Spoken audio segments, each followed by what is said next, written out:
Assalamualaikum warahmatullahi wabarakatuh. Perkenalkan, nama saya Alif Asad Ramadan dari Prodi Rekayasa Kecerdasan Artifisial dengan NRP 5054231007. Nah, pada kesempatan kali ini saya akan melakukan presentasi tentang pemodelan 3D dengan topik digital twin pada Tesla.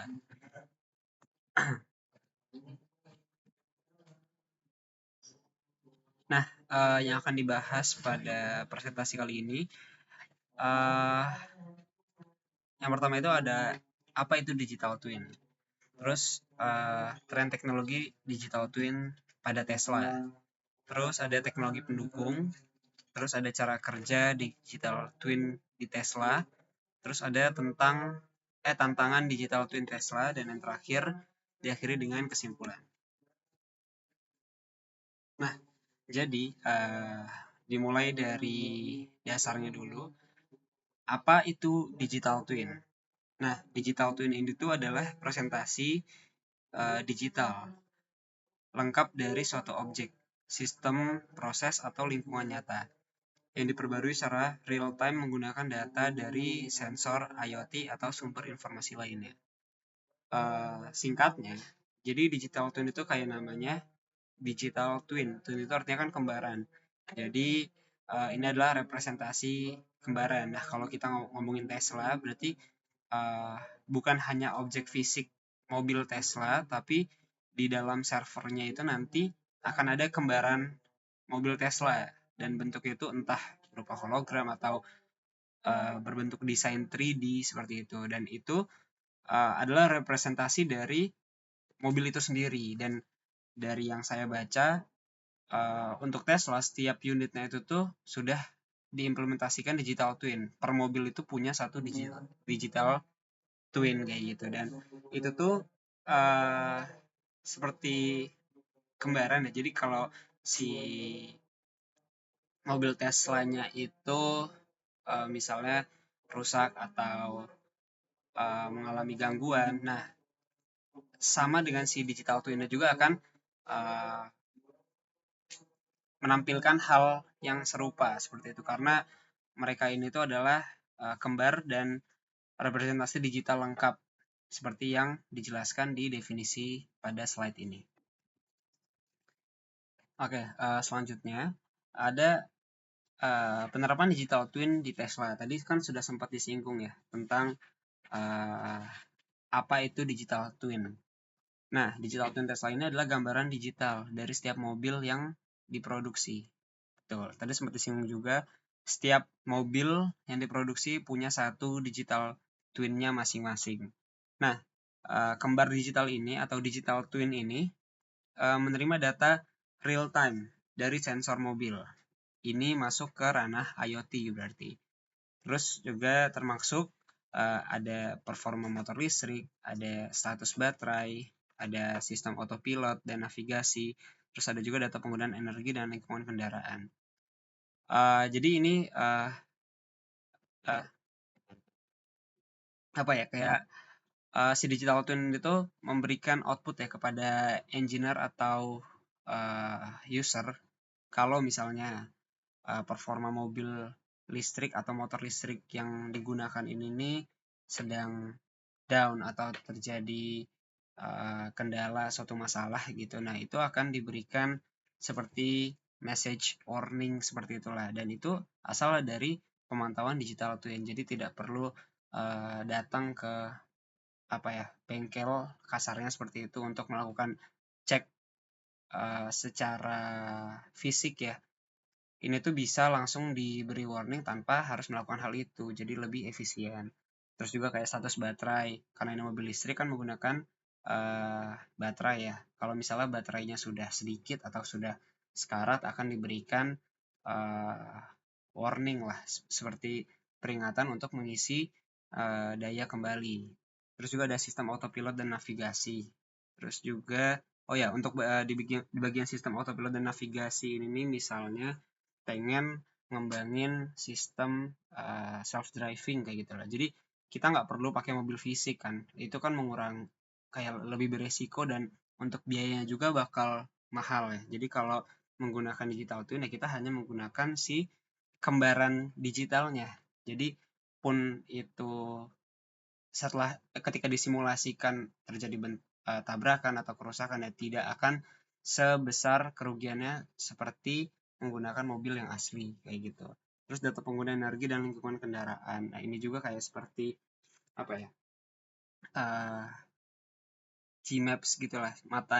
Mata mobil ini berasal dari si sensornya itu sendiri kayak gitu untuk memantau lingkungan si mobil ini seperti apa kayak gitu. Dan itu juga akan diberikan si sensornya berupa banyak titik koordinat gitu ke dalam digital twin seperti itu. Karena ya kembali lagi digital twin ini menerima data real time dari sensor kayak gitu.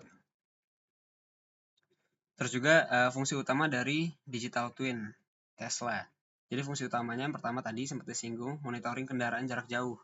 Jadi kita nggak perlu datang ke bengkel, sempat tadi disinggung, lebih efisien jadinya. Terus ada prediksi kerusakan atau predictive maintenance. Misalnya ada satu komponen dalam mobil yang emang perlu diganti atau perlu diperbaiki, ya itu tuh bisa terdeteksi dari AI. Gimana caranya bakal nanti dibahas di slide-slide berikutnya, dan mungkin sedikit di spill ya, karena ini kita bermain di sensor. Jadi sensornya itu bakal mengirimkan hasil datanya itu ke suatu cloud yang nantinya akan diproses AI sehingga bisa memprediksi kerusakan. Intinya seperti itu. Terus juga ada simulasi software autopilot atau FSD. Seperti singgung tadi ya, kalau simulasi software ini tuh ya mungkin contoh simpelnya itu ketika ingin mengembangkan sistem self-driving pada mobil Tesla kayak gitu. Terus juga analisis performa dan energi kayak gitu. Nah, ini mungkin detailnya di bagian kanan. Jadi untuk monitoring kendaraan jarak jauh, ini Tesla itu bisa melihat kondisi mobil secara global melalui dashboard digital twin. Misal status baterai, kesehatan motor listrik, atau sistem pengereman kayak gitu. Terus ada prediksi kerusakan. Digital twin memproses data sensor untuk mendeteksi masalah sebelum kerusakan terjadi. Contohnya prediksi degradasi baterai atau pergantian atau perbaikan yang dilakukan sebelum terjadi kerusakan serius. Terus ada simulasi software autopilot. Update software autopilot ini diuji di digital twin sebelum diterapkan ke mobil nyata. Jadi simulasi ini tuh memungkinkan untuk pengujian fitur baru tanpa resiko kecelakaan. Terus juga ada analisis performa di berbagai kondisi jalan dan cuaca. Terus ada analisis performa dan energi. Digital twin ini membantu mengoptimalkan penggunaan energi mobil listrik.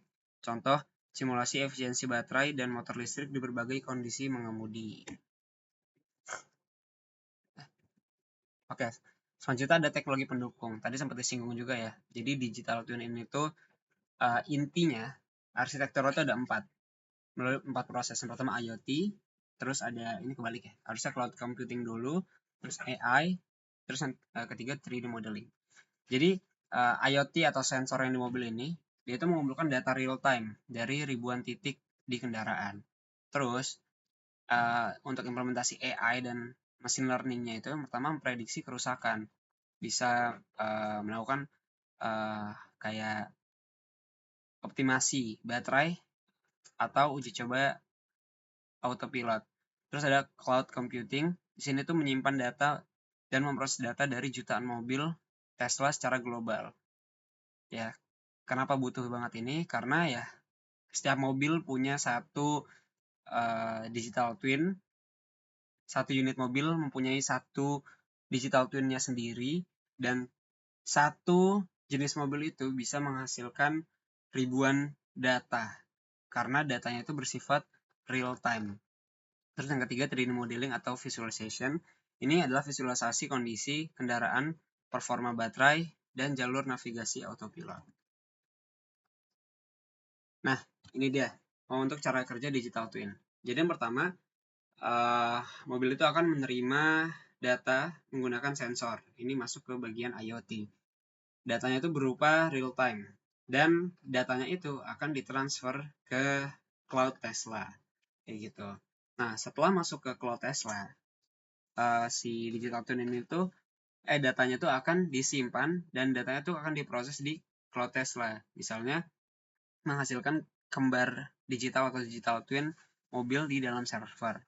Terus selanjutnya yang ketiga itu setelah menyimpan dan memproses data, kita bisa serahkan si data itu ke AI atau analisis data untuk yang tadi membuat prediksi, untuk mengevaluasi performa, untuk menguji update software dan masalah-masalah lainnya.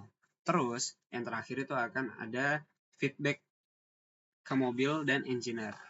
Mobil itu bisa menerima update software otomatis, misalnya saatnya ganti baterai. Di situ di dashboard mobil bakal dikasih warning ya. Atau misalnya ada kerusakan di bagian mobil yang harus diperbaiki atau harus segera dibenahi. Di situ bakal ditampilkan berupa desain 3D-nya di dalam dashboard. Di bagian mana, misal di ban atau misal di bagian rem dan lain sebagainya. Terus juga engineer Tesla dapat insight untuk optimasi performa dan fitur baru. Kayak gitu. Jadi intinya seperti itu. Nah, untuk tantangan digital twin ini, yang pertama skala data yang sangat besar. Ya, pasti karena produksi Tesla itu bukan hanya satu atau dua mobil ya, melainkan sangat amat banyak.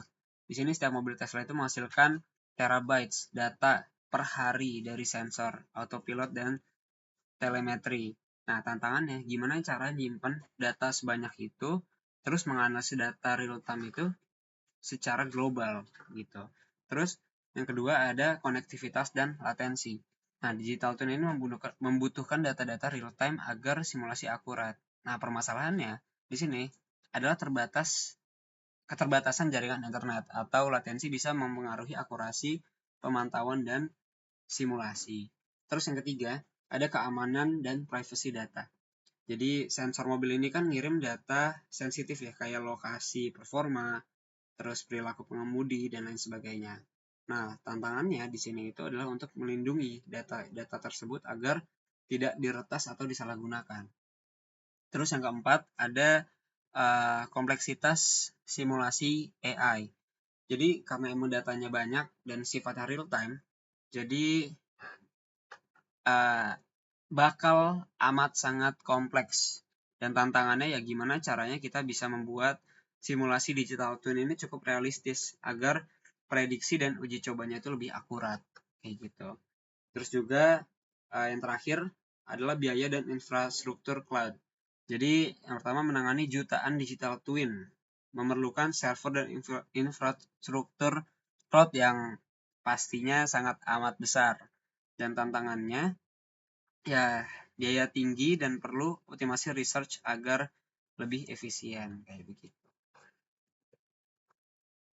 Nah, terakhir untuk kesimpulannya pada bagian digital twin Tesla ini. Jadi digital twin Tesla ini merupakan contoh nyata bagaimana teknologi permodelan 3D dan visualisasi digital mendorong inovasi dan industri otomotif dengan memanfaatkan sensor, cloud, dan AI.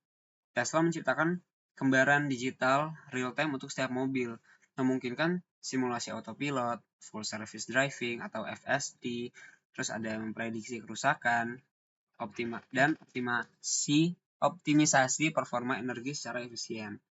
Teknologi ini juga nggak hanya meningkatkan keselamatan, tapi bisa mengurangi risiko dan menekan biaya pengembangan.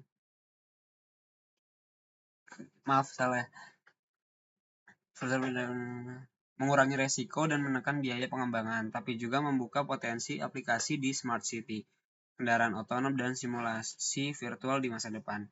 Dengan demikian, digital twin Tesla menunjukkan bagaimana digitalisasi kendaraan dapat mempercepat inovasi, meningkatkan performa, dan menciptakan pengalaman pengemudi yang lebih aman dan cerdas. Nah, ini mungkin untuk akhirnya ya. Ada kutipan dari Bill Gates. Kemajuan teknologi didasarkan pada cara membuatnya terasa pas sehingga Anda bahkan tidak menyadari keberadaannya, sehingga teknologi tersebut menjadi bagian dari hidup sehari-hari. Dan ya, terima kasih. Mungkin sekian presentasi dari saya. Mohon maaf bila ada salah kata atau kekurangan. Saya Alif. Wassalamualaikum warahmatullahi wabarakatuh.